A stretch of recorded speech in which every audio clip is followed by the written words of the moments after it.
ഇന്ന് ധ്യാനേട്ടൻ്റെ ഒരു ഗംഭീര പടത്തെക്കുറിച്ചാണ് പറയാൻ പോകുന്നത്.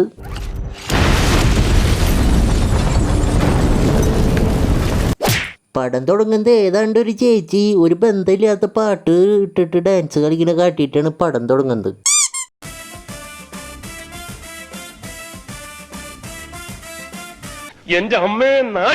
നമ്മുടെ ധ്യാനേട്ടൻ്റെ അപ്പനാണ് നമ്മുടെ മുകേഷ് ഏട്ടൻ. മുകേഷ് ഏട്ടനെ കുറിച്ച് പറയണെങ്കിൽ മൂപ്പരൊരു ചാണക സ്നേഹിയാണ്.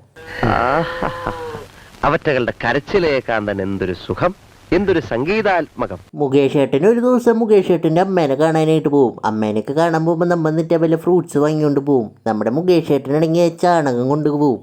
ചാണക് മിശ്ര അத കുളിച്ച് മുടിച്ച് തലയിൽ വെച്ചാൽ ജ്വരം വരാது. ഹലോ മുകേഷ് ഏട്ടനാണോ? മുകേഷ് ഏട്ടാ പ്രാന്തായി, എന്താ പറ്റിയേ?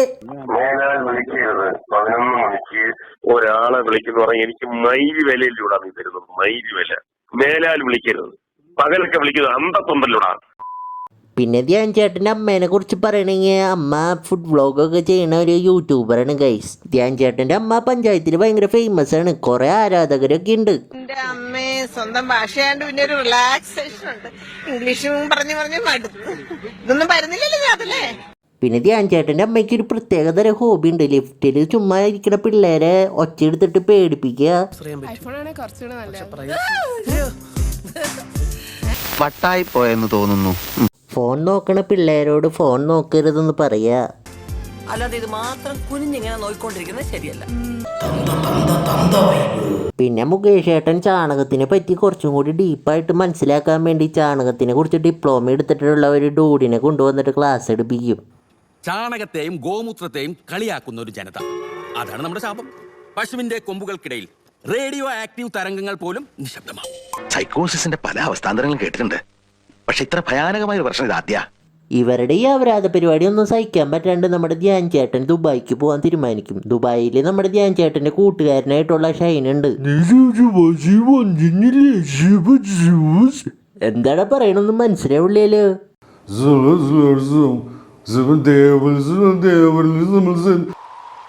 അയാൾ എന്താ പറയുന്നേ? എനിക്കറിയാം എന്തോ കാര്യമായിട്ട് പറയുന്നു. നിനക്കൊല്ല കേൾക്കാൻ പറ്റണ. ധ്യാൻ ചേട്ടൻ എന്നിട്ട് പെട്ടിയൊക്കെ സെറ്റ് ചെയ്തിട്ട് നൈസായിട്ട് ദുബായിക്ക് പോവും. പിന്നെ ദുബായിൽ നമ്മുടെ ധ്യാൻ ചേട്ടന് ഒരു ക്രഷ് ഉണ്ട്.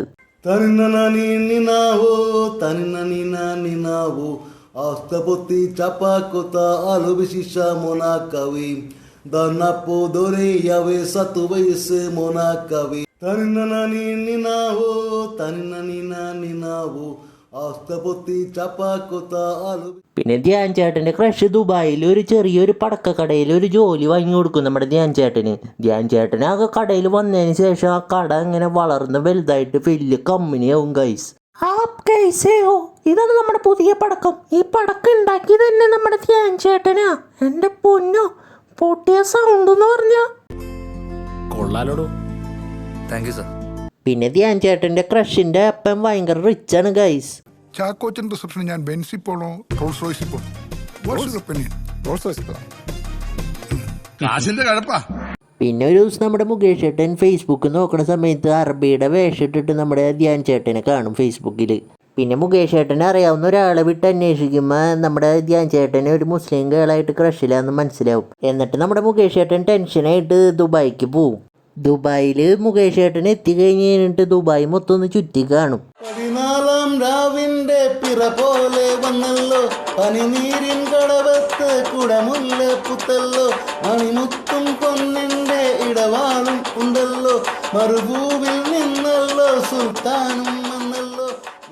പിന്നെ ഒരു ദിവസം മുകേഷ് ചേട്ടൻ ഫോൺ നോക്കുമ്പോൾ നമ്മുടെ ധ്യാൻ ചേട്ടൻ വെള്ളടിക്കുന്നത് കാണും. അപ്പോൾ ഈ ഷൈനാണ് നമ്മുടെ ധ്യാൻ ചേട്ടനെ നശിപ്പിക്കണേന്ന് പറഞ്ഞിട്ട് നമ്മുടെ മുകേഷ് ചേട്ടൻ അവനെ ചീത്ത പറയാനായിട്ട് പോകും. അന്തസ് വേണോടാ, അന്തസ്.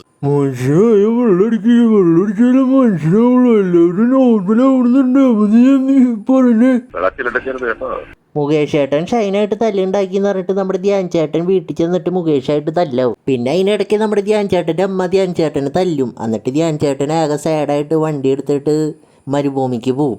എന്നിട്ട് ധ്യാൻ ചേട്ടനെ കാണാണ്ടാവും. എന്നിട്ട് നമ്മുടെ ഷൈൻ രക്ഷിക്കാന്ന് പറയും. എടാ ഏത് വഴി പോകണ്ട, എനിക്ക് വഴി അറിയില്ല, ഒന്ന് പറഞ്ഞുതരുമോ? അവനെ പിടിച്ച് രക്ഷപ്പെടുത്തണം. ഷൈനണ്ണൻ എന്നിട്ട് പറഞ്ഞ വഴി മനസ്സിലാവാണ്ട് കൂടെ വന്ന ആള് തിരിച്ചു പോവും. എന്നിട്ട് ഷൈനണ്ണൻ ഒറ്റയ്ക്ക് നമ്മുടെ ധ്യാൻ ചേട്ടനെ അന്വേഷിക്കും.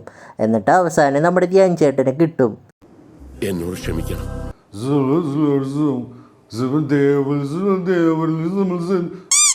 പിന്നെ നമ്മുടെ മുകേഷ് ഏട്ടൻ ഈ ചാണക പരിപാടിയൊക്കെ വിട്ടിട്ട് ദുബായിൽ സെറ്റിലാവും. പിന്നെ അവർ സുഖമായിട്ട് ജീവിക്കും. അങ്ങനെ പടം കഴിഞ്ഞ്.